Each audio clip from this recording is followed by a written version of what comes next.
On ESPN's KJZ, Field Yates, fantasy expert, spoke about why it made sense to sign Nick Chubb for both sides over the weekend.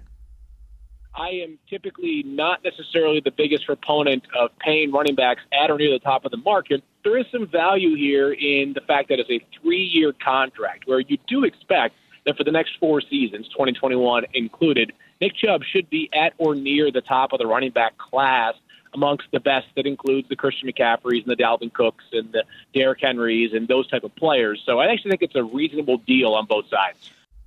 Now, you'll be able to hear more from Field Yates as he's going to be on with John Fanta tomorrow on Sports for CLE, so make sure you stay tuned for that. But let's bring in D-Man Dennis Manoloff of WTM 1100.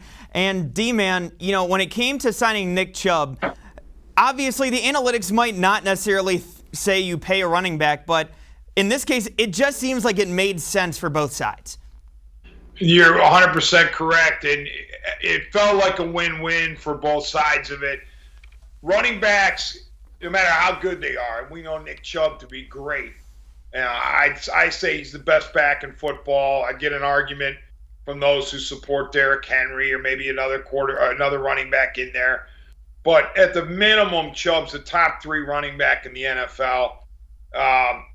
But even as great as Chubb is, he's probably going to have wear and tear. And the history of running backs is not on the side of longevity. It's difficult for running backs to remain really good into their early, late 20s, let alone early 30s.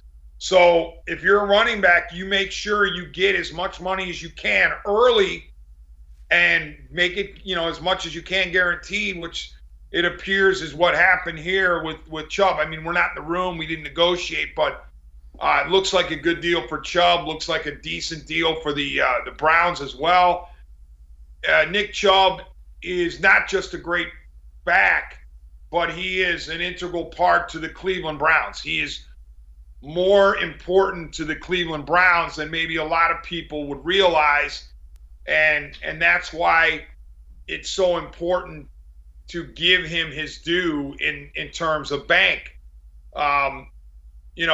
He has a presence with this team that I wouldn't say is irreplaceable, but it's invaluable. It's very, very important. And you don't want to have this team mature without a happy Nick Chubb. Now, Chubb is so straight-laced and so focused and robotic on his task at hand. You don't know if he's mad or if he's not mad. But you take care of Nick Chubb. And it's important to address this too, Matt. I've heard some nonsense on the national side that the Browns signing Nick Chubb before Baker Mayfield is an example of how Baker is not as important as Nick Chubb on the Browns. That's just ridiculous, okay?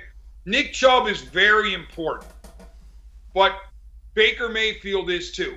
And a franchise quarterback is more important than a franchise running back, even one as good as Chubb is.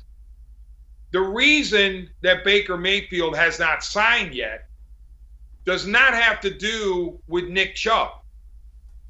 And we've talked about this. Dave Bacon pegged it. I've pegged it. Others have pegged it. We're not the only ones. Lamar Jackson, Josh Allen, Baker Mayfield, the 3 big quarterback names from the 2018 draft class. None of the 3 has signed an extension yet. All 3 of them and their representatives are at an imaginary table, and they're looking at each other, waiting for the first guy to go. Because what happens when the first guy signs? The next guy signs for more, and the next guy signs for more than that. So neither one of these 3 camps wants to go first.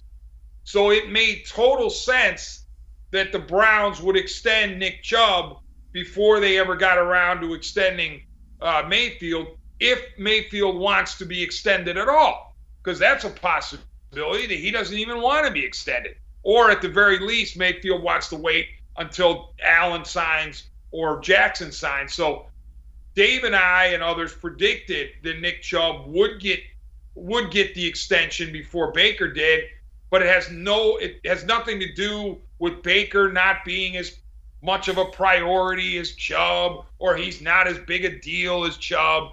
It's just the way that quarterback extensions go, especially when it comes to the 2018 triumvirate of Allen, Jackson, and Mayfield.